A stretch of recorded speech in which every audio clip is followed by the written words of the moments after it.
That day, I was a mess of heartbreak and professional disappointment. My long-nurtured crush had chosen someone else, and to top it off, I'd taken the blame for a leader's screw-up. Losing a month's bonus. Drowning my sorrows with a few drinks, I downloaded a certain app in a tipsy haze. Scrolling through profiles, I stumbled upon a ridiculously handsome guy. Feeling reckless and attempting a persona far bolder than my own, I messaged him directly. "Hook up." He replied with a single question mark. My face burned with embarrassment. I instantly regretted everything and felt the urge to uninstall the app, hoping to erase the last 5 minutes from existence. Just as my finger hovered over the delete button, another message popped up. Send location. I hesitated, my thumb frozen. He sent a second message immediately. Changed your mind. Ambiguity had been my life for the past 6 months, caught in the frustrating space between just friends and something more with Ethan, my so-called crush. Now a green tea colleague. Had effortlessly plucked him away. My career was stagnant, my love life non-existent. Yes, I desperately wanted some kind of jolt, some wild distraction from the dull ache of failure. But if I had known that this anonymous stranger, the one with the audacious demands, was actually the new object of my green tea colleague's affection, I would never have replied. "You have to show me a picture first, right?" He immediately initiated a video call. My hands fumbled, nearly dropping my phone. It rang persistently, but I couldn't bring myself to answer. After a long moment, he sent another question mark. Channeling some cringeworthy online trend, I typed back, trying for a breathy, sweet voice. "Brother, I'm shy." He sent a string of ellipses. I figured I had completely blown it and dismissed him from my mind. A week later, he messaged again. "Still up for it?" This time, he came with a little more effort, including 3 selfies. My breath caught. Wow. Handsome didn't even cover it. Outside of celebrities, I had never seen someone look so incredibly attractive in a close-up photo. His face was narrow, his features sharp, hinting at mixed heritage. His throat was pronounced, his jawline strong. He had a buzz cut, dyed a striking rebellious red. He looked like a textbook bad boy. A flutter of inappropriate desire stirred in my chest. The thought that even such a handsome guy was resorting to a hookup app somehow made my own recent misfortunes feel less pathetic. But he was too handsome. I felt completely out of his league. Besides, the temporary wave of despair had subsided, and the reckless urge for instant gratification had passed. Forget it. I'm not good enough." His reply came back instantly. "Doesn't matter. As long as you can clip." My face heated up. I was at work. Chloe, the green tea colleague, noticed my reaction. She leaned over, her voice pitched just loud enough for nearby cubicles to hear. "Sis, texting your boyfriend?" I knew exactly what she was doing. She was the one who had effortlessly snagged Ethan after months of my ambiguous dance with him. Quickly tucked my phone away, offering her a knowing, cryptic smile. "Nope," I said, affecting a mysterious air. "Talking to Sakuragi Hanamichi." That evening, after taking a long shower and settling in with a face mask, I scrolled through Chloe's moments. "With you," her caption read. The photo was a blurred back view of a man, but I recognized him instantly, Ethan. He'd recently gotten his hair cut. It still had a slightly fluffy look. They were together? A wave of melancholy washed over me. I felt like the world's afterthought. I had been their first, spending months, years, even subtly orbiting. Ethan. Why had he chosen Chloe? Was it just because she was younger, prettier? Okay, fine. If I were him, I'd probably choose her too. I could still hear Ethan's words ringing in my ears, the polite, carefully worded rejection. "Ilara, you're my best friend. I don't want to spoil our relationship. Can you understand?" Understand? Understand what? You called me to hang out every weekend, invited me to try new cafes, watched movies with me, even suggested using matching avatars. You treated me like a girlfriend but called it friendship. But of course I hadn't said any of that. I had just replied, "Got it," and never contacted him again. The frustration simmered. I wanted to talk to my best friend, Bethany, but our last chat history was filled with me complaining about Ethan. I didn't want to sound like a bitter, unloved woman nursing a long-dead crush. I felt pathetically lonely. I had no male friends I could confide in about this. And then, on impulse, my thumb hovered over the app icon again. I opened it. My chat with Adrian was still there, stagnant since the afternoon. I typed delete it, typed again, not sending anything. He broke the silence first. He sent a screenshot showing my chat window with typing below my name. "Want it now?" he asked. I didn't reply. He sent another message immediately. "Downstairs in 20 minutes. This time I didn't say no. I attempted a no makeup look. The kind that supposedly looks effortless but takes hours. It didn't look as good as the tutorials. As I debated whether to wash it off and start over or just go as I was, the doorbell rang. My heart was hammering against my ribs, my legs felt weak. "Who is it?" I called out even though I knew. He had asked for my apartment number 5 minutes ago. He didn't reply. It occurred to me that I still didn't know his name. I opened the door. A tall figure stood outside. He wore a hooded sweatshirt, the hood pulled up, shadowing half his face. Black pants emphasized his long, straight legs. He had to be at least 6 feet 1 inch. Perhaps I looked too stunned because he frowned slightly. Not going to invite me in? Damn. Even his voice was perfect. I stepped aside shyly, looking down. "Come in." He didn't move. I grabbed a pair of my pink house slippers and tossed them towards him. "You can wear these or keep your shoes on." He looked at me for a moment, his gaze intense. "First time?" he asked. I nodded, my face flushing. He gave a small smile. "Where's the bathroom?" "I'll take a shower." 25 years, and my entire understanding of men came from romance novels. When he emerged from the bathroom wearing just a towel, I was mesmerized. His abs were clearly defined, water droplets tracing paths down his skin. I licked my dry lips. This was definitely not a loss. "Never seen abs before?" I tried to sound nonchalant. "Seen plenty." "Oh really?" He smirked, then reached out, his fingers strong on the back of my neck, pulling me towards him. Before I could react, his mouth was on mine, a sharp, unexpected bite on my lips. I froze completely, stiff with shock. He pulled back, frowning. "Never been kissed?" To salvage some dignity, I tried to initiate a kiss myself, mimicking what I'd seen in movies, albeit awkwardly.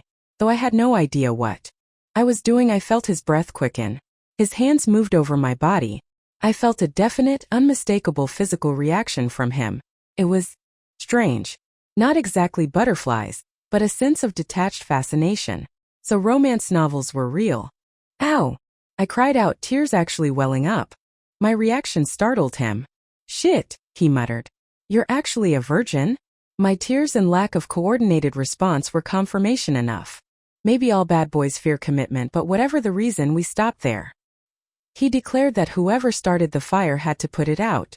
I don't know how it was for him, but my hand was definitely sore afterward. He took another shower, his mood noticeably sour. I wanted to ask how I did, but the words wouldn't come out. He quickly got dressed. "I'm leaving," he said. It hit me then. I still didn't know his name. Adrian Zhang. We went to the same high school. 3 months later, his red hair was gone, replaced by black, but he was still just as handsome. He was looking at me with a half-smile that held too much meaning. I instantly regretted accepting Chloe's invitation to her birthday party. I tried to play it cool, offering a stiff, awkward wave. Chloe, ever the gracious hostess, was excitedly introducing everyone. I retreated to a corner, hoping to avoid his gaze. Ethan walked over, offering me a bottle of water. "Still get carsick?" he asked gently. Ethan and Chloe had broken up. Now he was circling back to me. I had no intention of being anyone's second choice, their discarded leftovers. Ignoring the hint of a truce offer, I took the water. "Not anymore," I said coolly. "Thanks." He asked if the seat next to me was free. I wanted to lie and say yes, but it clearly wasn't occupied. He sat down and asked if there was a song I wanted to sing, offering to request it for me. "No thank you," I replied, shaking my head. "I won't be staying long." The room erupted in cheers. Chloe was singing. She chose a song about longing. "I Want Us Together." Her voice was sweet, giving the song a wistful, secretly in love feel. Her eyes were fixed on Adrian. Unfortunately for her, he seemed completely uninterested, absorbed in his phone. I bet he was chatting with multiple women. I glanced at Ethan. He seemed remarkably composed, considering his ex-girlfriend was publicly declaring her feelings for someone else. I found it anticlimactic. I had hoped for some dramatic reaction. Instead, I also pulled out my phone, plotting my escape. Suddenly, a friend request popped up on WeChat. No message, just the request. I knew instantly it was him. I looked across the room at Adrian. It was like he had eyes in the back of his head. He looked up too, raising his hand and subtly flashing his phone at me. I pretended not to see. A second request came through. Sisters playing hard to get? Pretending you don't know me after we slept together. That angered me. Don't talk nonsense. I typed back quickly. We didn't sleep together. He didn't reply. I saw Chloe walk over to him. They talked for a moment, then both looked towards me. My stomach clenched. He hadn't actually told her, had he? That big mouth Chloe. She'd spread it throughout the entire company. Adrian stood up and headed outside. I followed, needing to talk to him to set the record straight. As I turned a corner, he jumped out. From behind it, startling me. I yelped. He burst out laughing, bending over. So timid, he teased. And you were trying to hook up? None of your business, I retorted, my voice sharper than intended. Don't you dare say anything to anyone, or you'll regret it. Oh? How will I regret it? Will you bite me? Adrian's expression was reminiscent, his voice dropping slightly. Your biting is pretty painful. Stop talking about that. I wanted to hit him, but he caught my wrist. He leaned in, still smiling, his scent clean and minty. Sister is so fierce today. Why aren't you clipping anymore? What are you doing? Chloe stormed towards us, her face tight with possessiveness. Seeing her reaction gave me a perverse sense of satisfaction. I wanted to say, can't you see he's harassing me? But I didn't dare. I pulled my hand free, saying nothing. Adrian put his hands in his pockets, his playful expression gone, replaced by a cool, slightly intimidating look. Chloe reached us, shooting me a glare before turning to Adrian, her arm sliding around his. Why did you come out? She asked, trying to sound casual. Adrian's response was dismissive. It was too stuffy inside. He came out for a cigarette. Chloe looked at me. Adrian doesn't like crowded places, she explained, as if I needed permission to be outside. Don't mind him, Sis Ching. Sis Ching? She only used that when she wanted to sound innocent. I thought, I don't mind anything. This isn't my party. Did you two know each other before? She asked, her eyes darting between us. I looked at Adrian. He remained silent, clearly leaving me to answer. I smiled. We didn't know each other before, I said lightly. But we do now, don't we? Your name is Adrian Zhang, right? Adrian laughed, the sound clear and cheerful. That's right, sister. Chloe's posture stiffened. Sis Ching, she said quickly, turning back to me, her tone edged with warning. You didn't say you were coming out. Ethan was looking for you. I found this entire exchange rather amusing. I kept smiling, asking Chloe why Ethan was looking for me. I'm not his ex-girlfriend. Anymore, am I? Chloe immediately started explaining things to Adrian, but he cut her off. You guys have fun. I have to go. Chloe glared at me again before chasing after him. I wasn't interested in their drama, just in Adrian leaving me alone.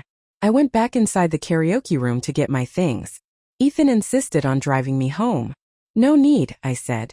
We were still arguing about it near the entrance when I saw Chloe leaning into Adrian, trying to kiss him. Adrian stood leaning against a pillar, neither actively participating nor pulling away. A perfect specimen of a bad boy. I looked at Ethan. He showed no reaction to the scene unfolding before him. His self-control was remarkable. He was still focused on driving me home. But my taxi had arrived.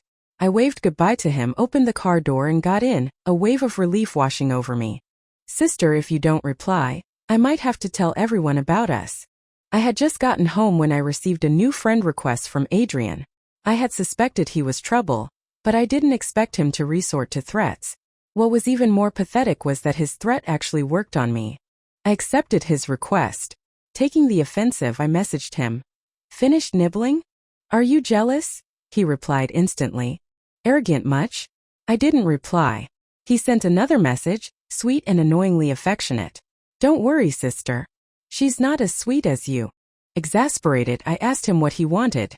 He said he didn't want anything. He just found it amusing and wanted to tease me. I understood. It was pure male mischief.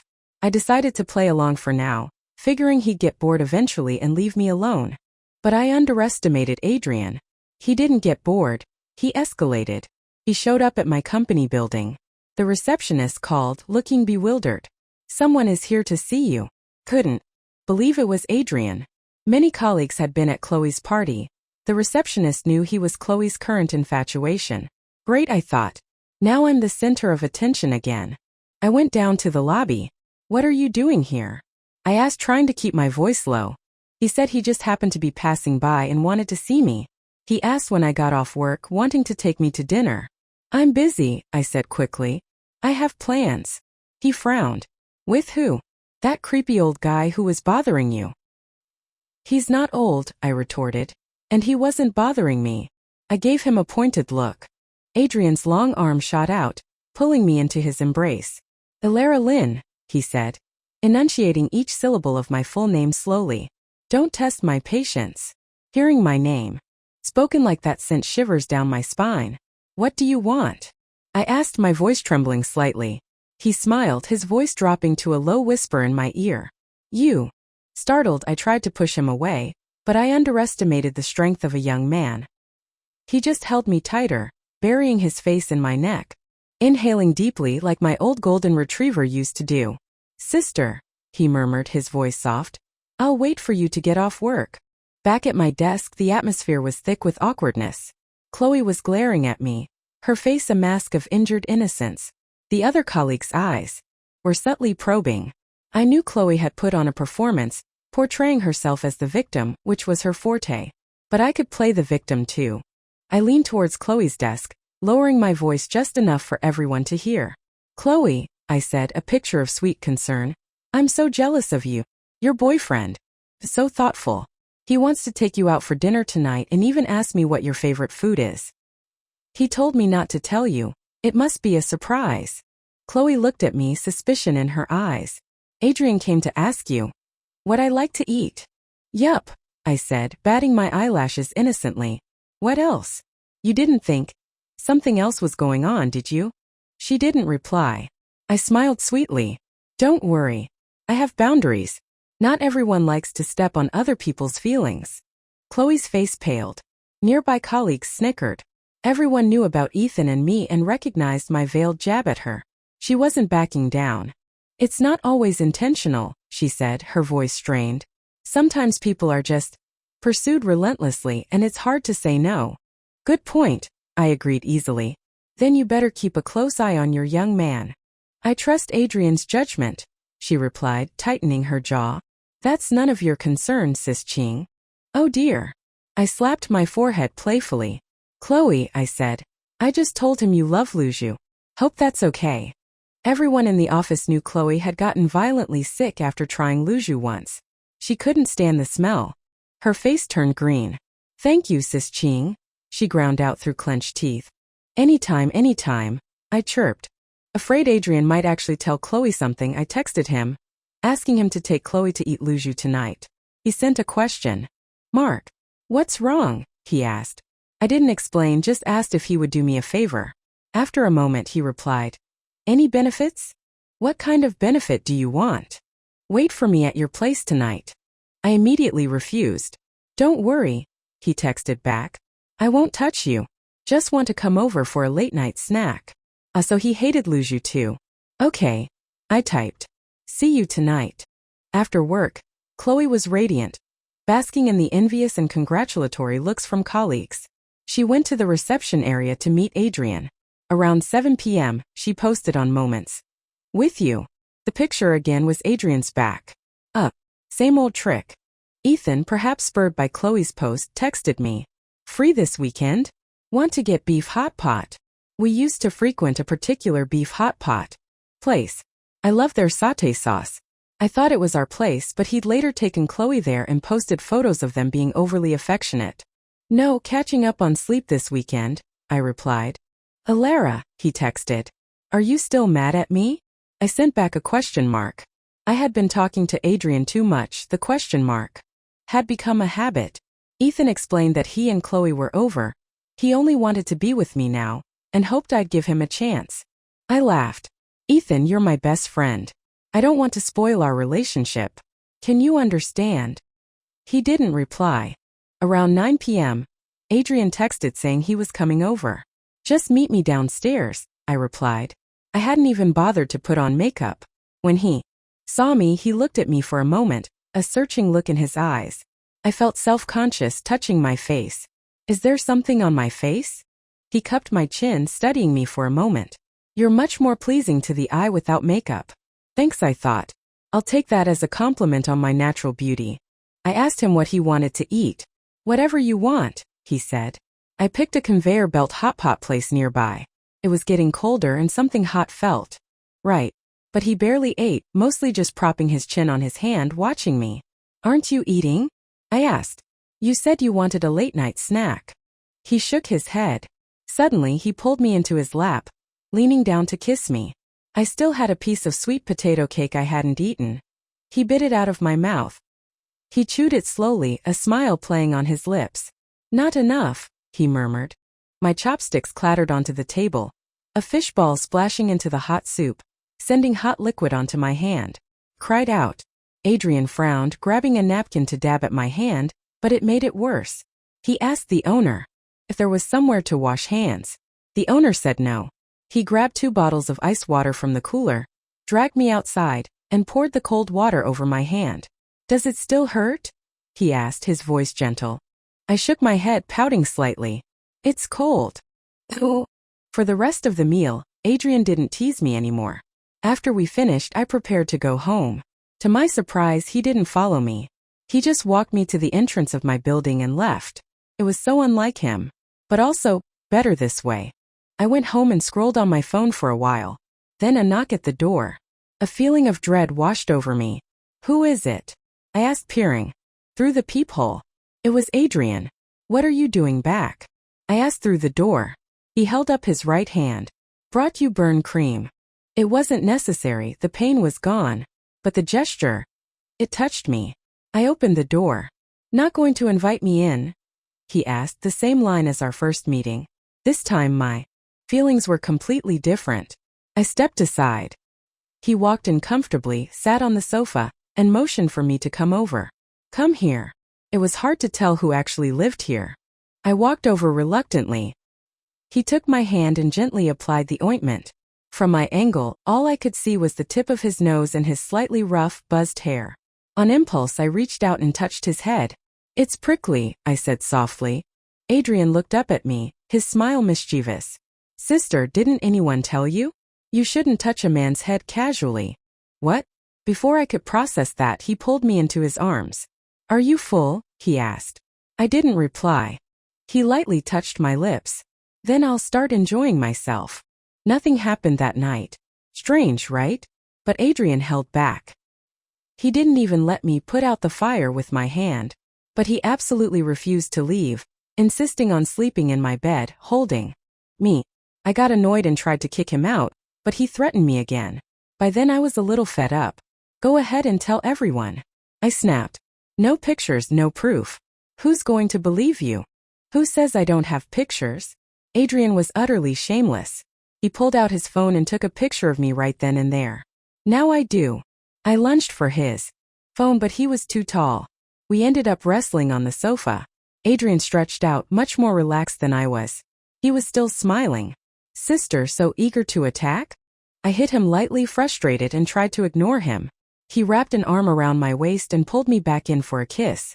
I was too tired to argue anymore. I agreed to let him stay.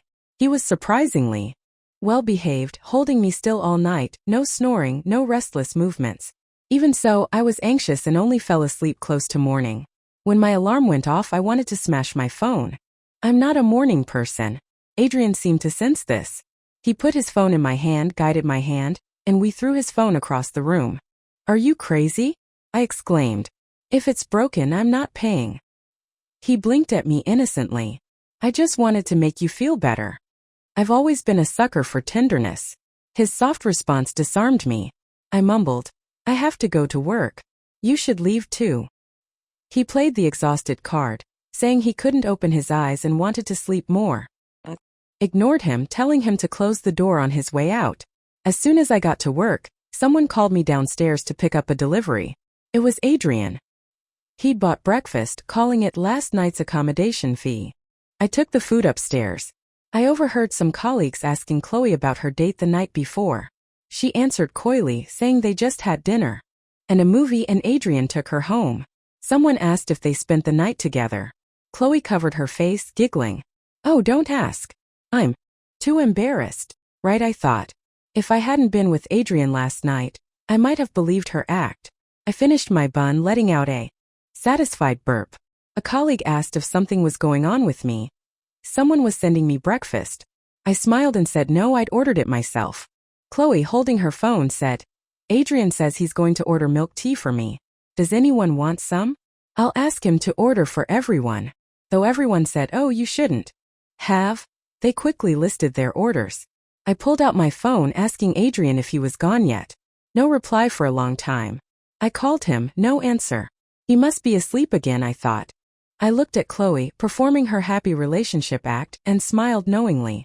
Chloe, I said, my voice cheerful, I'll take the most expensive one. It's easy to invite the devil in, much harder to send him away. Adrian developed a habit of staying at my place. He'd show up occasionally with late-night snacks and spend the night. He was surprisingly well behaved.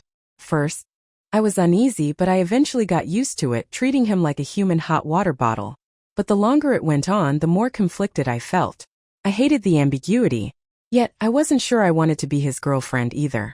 The key point was Adrian hadn't actually asked me to be his girlfriend. And if he wasn't asking, I certainly wasn't going to chase him for it. This awkward dance continued until New Year's Day. My leader announced a company retreat to a hot spring resort, mandatory attendance, and we could bring guests. Adrian asked if I had plans for New Year's. I told him I was going home. He said okay and didn't come over again. Typical bad boy, I thought. Probably has a packed schedule of parties and dates. As I was packing for the retreat, I received a video call from him. He was somewhere quiet. He must have been drinking. Sister. He slurred slightly. Did you miss me? No, I said firmly. He blinked, looking disappointed. But what about me? I missed you. My heart leaped into my throat. I hung up immediately. He didn't call back. I lay awake all night, dreaming of him whispering I missed you in my ear. When I woke up, it was past 7 a.m. I rushed to the meeting point at the company, and there he was. Adrian. Chloe must have invited him. Seeing me, he acted completely normal, pretending not to know me, not even greeting me. Ethan came over, offering to help with my luggage. No thank you, I said, but my suitcase was heavy. As I struggled to lift it, a hand reached out from behind me, steadying the handle. A familiar scent enveloped me. Sister, Adrian said from behind me, his voice low. Lying isn't for good kids. He was referring to me, telling him I was going home. You didn't tell me you were coming either, I retorted in a low voice. You didn't invite me, he said, sounding suddenly vulnerable. But I wasn't buying the act. Someone else invited you, I muttered. You're jealous, he said, a smirk returning to his voice. I rolled my eyes. Dream on. On the bus, Ethan sat next to me. Adrian and Chloe sat behind us. I put on an eye mask as soon as I got on. Ethan offered me an earbud. Want to listen to music? I took out my own earbuds. No. Thanks. He was smart enough to get the hint, put his own earbuds in and stayed quiet. I couldn't hear what was happening behind me, but I heard occasional bursts of laughter. I felt restless. Suddenly, the person next to me poked my little finger. I opened my eyes. It was Adrian. What are you doing over here? He said he was carsick and traded seats with the oily old guy, presumably Ethan. I glanced back. The people behind us were playing cards. I closed my eyes again. Adrian poked me. What? I asked. He put on a pitiful act again. Sister, I want to listen to music too. Listen then, I said. He said he didn't bring headphones. I reluctantly handed him one of mine. We were sitting very close. His head was almost resting on my shoulder. I tried to subtly move away, afraid someone would see, but couldn't. I decided to pretend to be asleep. I actually did fall asleep. Adrian woke me up. I was groggy. Are we there? I asked, my voice raspy with sleep, sounding a little like a whine. The words were out before I could stop them. Adrian, of course, grinned wickedly. He leaned close to my right ear, the one without the earbud, and blew softly. Sister, he whispered. I'm hard. I knew he was just teasing, but my face still flushed. To avoid looking completely flustered, I did something impulsive. I reached out and touched his thigh. He froze. I froze. but I managed to say, trying to sound nonchalant. Looks small. He grabbed my chin, gripping it tightly. He was genuinely annoyed. You know if it's small or not, he retorted. I ignored him. He let go, a bitter smile on his face. Now what? It really is hard. Serves you right. Karma. I stuck out my tongue at him, feeling a sudden burst of satisfaction. He had finally met his match, at least for a moment. Ethan asked if I needed help with my luggage. No, I said, but Adrian was definitely immobilized. I reached for my suitcase again. Ethan said, let me get it. I knew I couldn't lift it alone and gratefully accepted. Thanks. We got off the bus. As I walked ahead, I glanced back. Adrian was talking to Chloe. At the hotel reception, I shared a room with a female colleague. Adrian, as Chloe's guest, was sharing a room with her. The thought, unwelcome as it was, bothered me immensely. And he hadn't spoken to me all afternoon. That night I couldn't sleep. My roommate was snoring softly, but I was wide awake, scrolling on my phone. I opened WeChat. No new messages. Closed it. Opened it again. Still nothing. I knew I was waiting for his text, but I refused to admit it. He's probably having fun with Chloe right now, I thought bitterly. Why would he remember me? Just as the thought crossed my mind, a message popped up. 11:21. Come here. I sent a question mark. Don't make me come knock on your door, he replied. Chloe's room was right next to mine. His wasn't 11:21. I grabbed a jacket, tiptoed out of bed, closed the door as quietly as possible, and headed for the elevator. I told myself I wasn't going because I wanted to see him. I just wanted to know what was going on. But my heart betrayed me. In the elevator mirror, my face was flushed, my smile wide and uncontrollable. I looked utterly radiant. My legs felt wobbly, light, floating. I was so nervous my stomach hurt.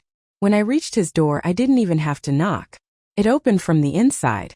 A hand shot out, pulled me into a strong embrace, and his head bent down, kissing me fiercely, biting my lip. Ow! I pushed back, but he wouldn't let go, continuing to kiss me until I was breathless. He finally pulled back. Sister, he said, his voice soft, husky. I was jealous. What? I was confused. You were too close to that oily old guy. Honestly, I really wanted to punch him. I burst out laughing. Can you even beat him? I teased. Don't you believe in your man? He countered. My face flushed. You're not my man, I whispered. Adrian leaned down, scooping me up into his arms. He carried me into the room and dropped me onto the bed. Ilara Lynn, he said, looking down at me, his eyes intense. You're about to find out who your man is. He leaned down to kiss me, but I wasn't ready to give in. I pushed back, climbing onto him, pinning him to the bed. He didn't resist, lying there, arms behind his head, watching me with amusement. But I had no idea what to do next. As I debated whether to brave it out or back down, Adrian suddenly said, Sister, I'm tired of playing. I froze, looking down at him. In that moment, humiliation and anger surged through me. Felt like a physical blow. Tears pricked my eyes. Raised my hand to slap him, but he caught it, pulling my hand to his lips, kissing my fingertips. Forget him, he murmured. Be my girlfriend. Yes, Adrian and I were officially together. It wasn't until he said those words that I realized how long I had been waiting for them. Yet, being together didn't feel real. There was a part of me that was scared, afraid he was a player, just in it for the novelty. I knew logically that we were completely unsuitable for each other. But logic didn't stand a chance against the rush of emotion. I hugged him back. I forgot about him ages ago, I said, my voice soft. Boyfriend. Before we took that step, though, I had to ask him one question. Why did you threaten me before? He paused. Threaten you? When? You said you'd tell everyone about us if I didn't add you back. I insisted. He gave a wry smile. Who was I going to tell? That day at the karaoke place, you saw me and Chloe whispering and pointing at you. I thought. He thought for a moment. Oh, you mean that? She was telling me that oily old guy was harassing her. So all my assumptions had been wrong. I asked him about the picture he'd taken of me. He showed me his phone. The picture was his lock screen. It was just a normal photo of me. You need to change this picture immediately, I said, blushing. It's hideous. No way, he said stubbornly. This is the first picture I ever took of you. It's significant. I sighed. Adrian was honest, almost to a fault. He must have sensed my unease about him being a player because that night, he just kissed me softly and held me while we slept. The next day at breakfast, Chloe came over and my heart tightened. But Adrian was completely straightforward. "I have a girlfriend," he announced. Colleagues looked at him with looks usually reserved for scoundrels. Chloe's face fell. She slammed her chopsticks down. "Then why did you come here? Why did you lead me on?" Adrian looked slightly exasperated. "Didn't you say your leader invited you to the hot springs and was going to sexually harass you? To be honest, if Marcus hadn't had a last-minute emergency, I wouldn't have come. But I should thank you." His words were getting dangerously close to revealing my earlier game. "Who's Marcus?" I quickly interrupted. "My classmate," he said. "He's a police officer." But nobody cared about Marcus anymore. The leader's face was dark. He turned to Chloe. "Xia, come here." Everyone was watching the drama unfold. Amidst the commotion, I realized something else. I still didn't know what Adrian did. I pulled out my phone to text him, but before I could, he walked over, took my phone from my hand and sat down next to me. "Talk to me in person," he said. "Why text?" I was terrified colleagues would see us. I tried to shoo him away. "Nobody cares about us right now," he said calmly. "Are you trying to avoid taking responsibility for me? If you try to chase me off again, I'm going to kiss you right here." I really believed he would.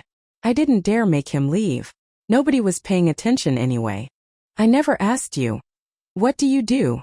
"Oh," he said. "Unemployed loafer." "What?"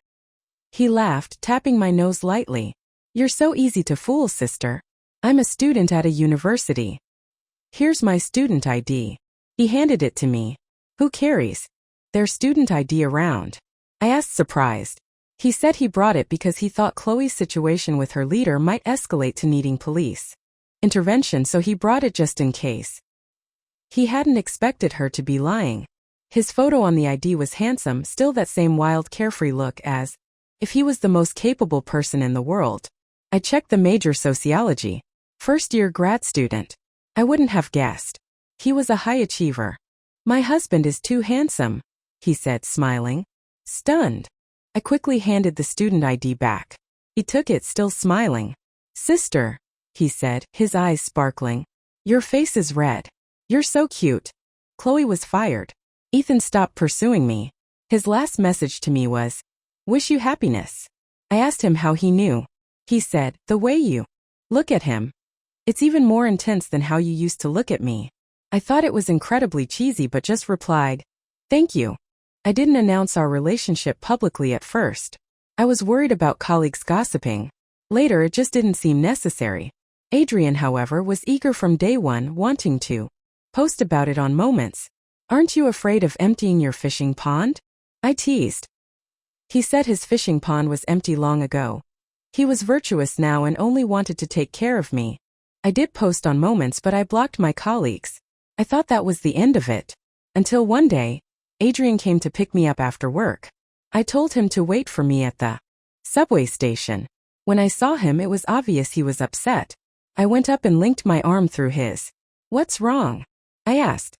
"You look like you want to punch someone." "Alara Lynn," he said, using my full name, his voice serious. "I need to ask you something." Hearing my name made me nervous. "What? Do you feel embarrassed to be with me?" I was taken aback. "Why would you think that? Why do you never let me pick you up at your company building? Why don't you introduce me to your friends? Every time you post on Moments, you block so many people. Do you just not want to commit? Don't want to bring me into your life so you can leave whenever you want?" To be honest, my first reaction was shock. "Adrian, insecure? Are you serious?" I asked. "What do you think?" I realized he was truly hurt. I quickly explained that it wasn't like that at all, that I never felt embarrassed. He asked why I didn't tell my colleagues he was my boyfriend. I said it was because of Chloe, but he argued that was ancient history. Our conversation escalated, each of us saying things we didn't mean. I hate arguing and I started to get frustrated. I hated his lack of trust. It wasn't fair. I pulled my hand away and said, "I need some space." Love makes people strange. One moment you're passionately in love, the next you're saying the cruelest things to hurt each other. Adrian's eyes turned red.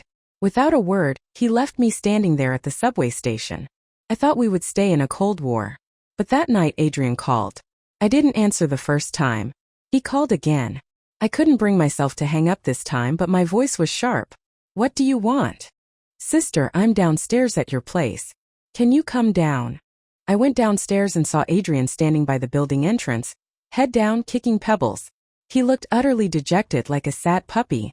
His hair had grown out a little. It made him look softer, more vulnerable. I walked over. What are you doing? I asked. He looked up. I'm sorry, sister. I was wrong. His sudden apology caught me off guard. I expected an argument. He said he was wrong to say those hurtful things, wrong to leave me alone at the subway station. He said he was sorry and didn't want to break up, asking if I could forgive him. I had already said it. I melt for kindness, I fight back against harshness. I realized I was at fault too. I spoke sincerely. I'm sorry. I was wrong too. I didn't think about how you'd feel, but I really didn't mean. I couldn't finish the sentence. Adrian had pulled me into a hug. Sister, I'm sorry, he murmured. I'll never make you sad again. I patted his back. Free this weekend? I asked. Yes, he replied, his voice muffled. Get ready. You're meeting my best friend for dinner. I hadn't expected Adrian to be so nervous about meeting Bethany. He kept adjusting his hair and clothes, asking me how he looked every few minutes. Are you that nervous? I asked. Of course, he said. She's your friend. The good news was Bethany absolutely loved him. Her final assessment was clear. Elara, I approve of this marriage. Meeting my colleagues was more eventful. As expected, their initial reaction was pure gossip. They looked at me as if I were the mistress. One bold one immediately asked, Oh, aren't you the one involved with Chloe's high school classmate? Adrian cut in smoothly. And thanks to her, I wouldn't have been able to chase such a beautiful sister. Someone, of course, immediately reported back to Chloe. She messaged me on WeChat calling me shameless, a homewrecker. You know, I replied, using her own words. Sometimes people are just pursued too relentlessly. It's hard to say no. When I sent that, Adrian was sitting beside me. He chuckled. You're getting sharper these days. I bit into the apple he had peeled for me. Blame it on bad company, I said. Chloe immediately tried to contact Adrian, but he had already blocked her. She sent him frantic verification messages, claiming I was using him, that I was only with him for revenge, adding her own exaggerated version of the Ethan story. Adrian didn't accept her requests, but he certainly came looking for me for an explanation. He held up his phone showing the messages. You ate dinner with him? He told me it was a colleague dinner. Lots of people were there. Not just us. Watched movies with him? No, let me explain. He said his friend bailed on him and he had no one to go with. Even used couple avatars? He said he needed help finding avatars, and somehow we ended up using couple ones. My voice got quieter and quieter, my confidence dwindling. The result was Adrian pinning me to the bed and giving me a thorough education. This time I could finally ask with some confidence, so, how was my performance? The result was another round of education.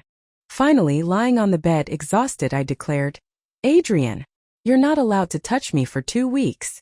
He grinned, his eyes sparkling. He slapped my behind playfully and whispered in my ear, Sister, wasn't it you who was begging for it just now? I clapped my hand over his mouth, silencing his teasing. Once I had recovered a bit, Adrian handed me his phone. Sister, he said, you should find a couple avatar for me too. I found a set of couple avatars. I was a cute little girl and he was a small pig being led by the little girl. I expected him to be annoyed, but he loved it. He stared at it for a long time, then posted it on Moments. Got a couple avatar now too. A flood of comments followed, all about the sickening sweetness of being in love. Looking at him, grinning goofily at his phone, I took a picture of him. I posted it on Moments. My silly kid. This time I didn't block anyone. Later, I asked Adrian if he'd been hooking up a lot before me. He looked at me serious. You were my first, he said. Do you believe me? I said no. He took out his phone and opened the app. The registration date was the day he first messaged me. There were many messages from other girls, but he had only replied to me. I asked him why he even downloaded the app. He said he lost a bet after drinking. Why did you keep talking to me then? I asked. He thought for a moment. Maybe your interesting soul attracted me. I kicked him lightly. Tell me the truth. He thought again. Maybe I just wanted to see what the Velvet Voice online girls actually look like? I definitely beat him up after that. He held me tight. Sister, he said, his voice soft, earnest now. I was never a player. I only wanted to be with you. I didn't quite believe his sweet words, but I leaned in and kissed him anyway. Good boy, I said. Go wash me an apple. Watching him in the kitchen, tying on an apron to wash an apple, something shifted. All the past, the heartbreaks, the disappointments, they didn't seem to matter anymore. Because the man standing before me now was everything I needed. He was my best boyfriend. The end.